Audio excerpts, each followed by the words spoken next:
Après la vidéo sur les constructions de translation, où on a vu que le nom du parallélogramme était extrêmement important, je voulais vous apporter quelques compléments sur ces noms de quadrilatères. D'une façon un petit peu plus générale, je vais m'intéresser à la manière de nommer un polygone. Un polygone, comme vous le savez, c'est une ligne brisée fermée dont le point de départ et le point d'arrivée sont confondus. Donc c'est un certain nombre de sommets et le même nombre de segments qui relient ces sommets. Commençons par le cas le plus simple, le triangle. Donc j'ai planté des clous dans une planche et je vais les relier par des élastiques qui matérialiseront les segments tracés entre les sommets. J'ai donc 3 points A, B et C et je me demande comment est-ce que je peux les relier par 3 segments, 2 segments ne pouvant pas partager les mêmes extrémités. Il faut 3 segments distincts. Eh bien, en fait, je n'ai qu'une solution. Il faut que je trace ce segment, celui-là et celui-là. Donc une seule possibilité pour relier 3 points par 3 segments d'extrémités distinctes. Donc un seul triangle. Et ce triangle pourra s'appeler ABC ou BCA ou CAB ou encore ACB, CBA ou BAC. Donc 6 possibilités pour le nommer. Et donc, pour désigner un triangle, donner la liste de ses sommets suffit. Le problème se complique beaucoup quand on passe à 4 points et qu'on dispose de 4 segments pour les relier. Donc c'est mes points. Ce sont ceux que j'ai placés ici. Et que donc je dispose de 4 segments. Une première possibilité, c'est de faire par exemple ceci. Un segment, un deuxième segment, un troisième segment, et puis je vais tracer un quatrième segment. Voilà, j'ai tracé 4 segments me permettant de joindre mes 4 points. Alors vous voyez qu'il y a une grosse différence avec la situation précédente, c'est que cette fois, on ne peut pas faire le tour en partant de n'importe quel point de départ et retomber sur ce point de départ en ne passant qu'une fois par chacun des segments.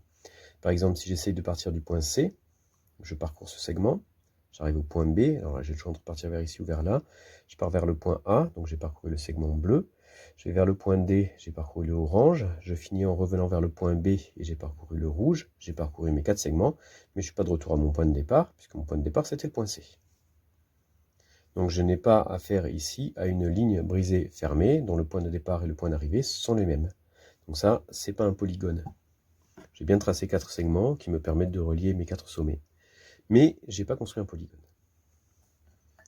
Alors en revanche, si je fais ceci, j'ai bien tracé une ligne brisée fermée qui relie mes 4 sommets. En prenant ce point de départ, par exemple, je peux partir vers ici. J'ai parcouru le segment rouge, le segment orange, le segment bleu et le segment vert, et je suis de retour à mon point de départ. Donc là, j'ai bien un polygone. Comme j'ai un polygone à 4 côtés, ça s'appelle un quadrilatère. Alors comme il y a un croisement au niveau de ces 2 côtés, ce quadrilatère est un quadrilatère croisé.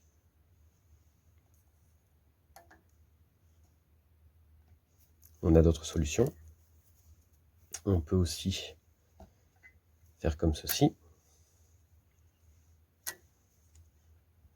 Donc un deuxième quadrilatère croisé, mais les segments tracés ne sont pas les mêmes, puisque tout à l'heure on avait le segment AD, qui reliait le sommet A au sommet D, et le segment BC.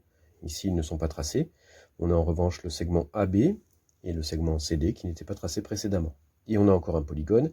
Je peux prendre n'importe quel point de départ, par exemple le point A, et faire le tour de ma figure en suivant les segments une et une seule fois pour revenir au point de départ. Ça marche évidemment à partir de B aussi, de C et de D. Tout est possible, et dans les deux sens à chaque fois. Voilà donc ce quadrilatère, qui a encore deux côtés qui se coupent ici, c'est un quadrilatère croisé. Donc on a encore une solution pour relier par 4 segments nos 4 sommets en construisant un polygone, donc une ligne brisée fermée, dont le point de départ et le point d'arrivée sont confondus. Voilà, cette solution-là, qui est la solution classique, le quadrilatère. On peut effectivement faire le tour complet de la figure en partant du point A, en suivant une et une seule fois les côtés, et on retombe sur le point A. Ça marche aussi du point B, du point C et du point D, et dans les deux sens. Donc ici, on a tracé un quadrilatère qu'on va devoir nommer d'une manière particulière. Ces sommets sont A, B, C et D, mais c'est aussi vrai pour tous les autres. Donc l'appeler simplement par la liste des sommets, ça ne va pas suffire. Donc il y a une convention, hein, quand on dit que ce quadrilatère, c'est le quadrilatère ABCD, on donne en fait deux informations simultanément. On dit que les sommets s'appellent A, B, C et D, mais on dit aussi qu'ils sont reliés dans cet ordre-là.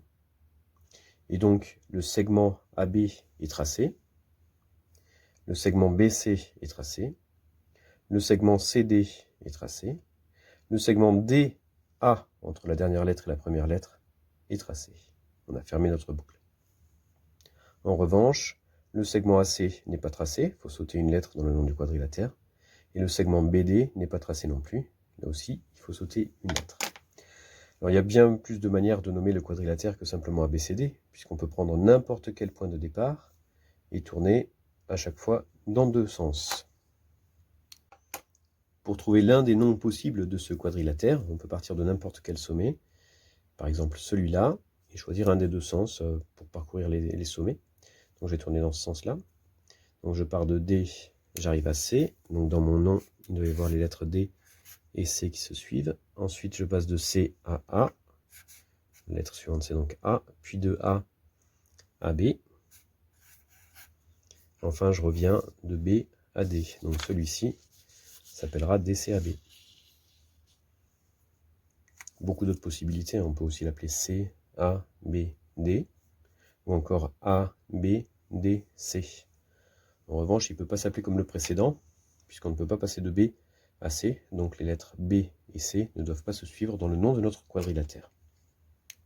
Quand on nomme un quadrilatère, on ne donne donc pas que la liste de ses sommets, on donne en plus la liste des côtés, mais donc elle est incluse dans le nom du quadrilatère.